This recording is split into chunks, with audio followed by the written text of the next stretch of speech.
Hello সবাইকে, welcome back to my channel. আজ আমি একটি ডিজাইন করেছি, দেখো এটি ডিটেলস তোমাদের সাথে শেয়ার করছি। ডিজাইনটি খুব বড় নয়, খুব ছোটও নয়। এটি এই উপর দিয়ে নিচ পর্যন্ত এখানে 26টা ঘরের ডিজাইন। এটা এদিক থেকেও 26টা আর এদিক থেকেও 26টা। তো এটি আমি কিভাবে করেছি দেখো, আমি প্রথমে এই মাঝখানের ক্রসটা করে নিয়েছি। এটা করে নিলে একটু সুবিধা হবে।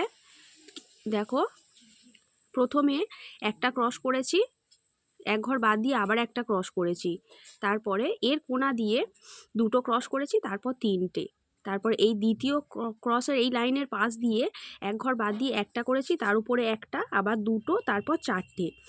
একইভাবে এটার মতো আবার এই দ্বিতীয় লাইনের পাশে এক ঘর বাদ দিয়ে আবার ওই এর মতোই করেছি একটা ক্রসের লাইন। তারপরে এখান দিয়ে আমি 11টা ক্রস করেছি, কোনাকুনি 11টা করে ক্রস করে গেছি। তারপর এখানে যেরকম করেছিলাম এই দিকটাও ওই রকম করেছি। তারপর এই যে মিডিলে যে 6 নম্বর ক্রস ছিল, এই 6 নম্বর ক্রস থেকে এদিকে 5টা এদিকে 5টা করে ওই আগের মতোই এই দুদিকেও করেছি। করে তারপরে দেখো এখানে এই যে ক্রসের ডিজাইনটা আছে, এর কোণা দিয়ে আমি উপরের দিকে প্রথমে একটা ক্রস করেছি, তারপর তিনটে, দুটো, এক ঘর বাদ দিয়ে এদিকে দুটো করেছি, এদিকের মতো এদিকেও করেছি, এক ঘর বাদ দিয়ে আবার দুটো, এক ঘর বাদ দিয়ে এখানে দুটো, আবার দুটো করেছি, তার উপরে তিনটে, একটা।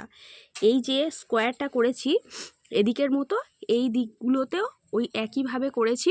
তারপরে দেখো এই ক্রসের কোণা দিয়ে প্রথমে আমি একটা ক্রস করেছি, তার উপরে দুটো, তিনটে, চারটে, তারপরে এক ঘর কমে তিনটে, দুটো, একটা। এদিকের মতো এদিকটাও করেছি। দেখো এই দুটো ক্রসের মাঝখান দিয়ে একটা, দুটো, তিনটে, চারটে, এক ঘর কমে তিনটে, দুটো, একটা। এই ডিজাইনটার মতো এই তিন দিকেও একইভাবে করেছি। খুব ইজি ডিজাইন, দেখে মনে হচ্ছে ডিজাইনটি একটু জাবড়া, কিন্তু না, খুব সহজ একদম। যদি ভালো লাগে একটি লাইক করে দিও, আর আমার চ্যানেলটি সবাই সাবস্ক্রাইব করো।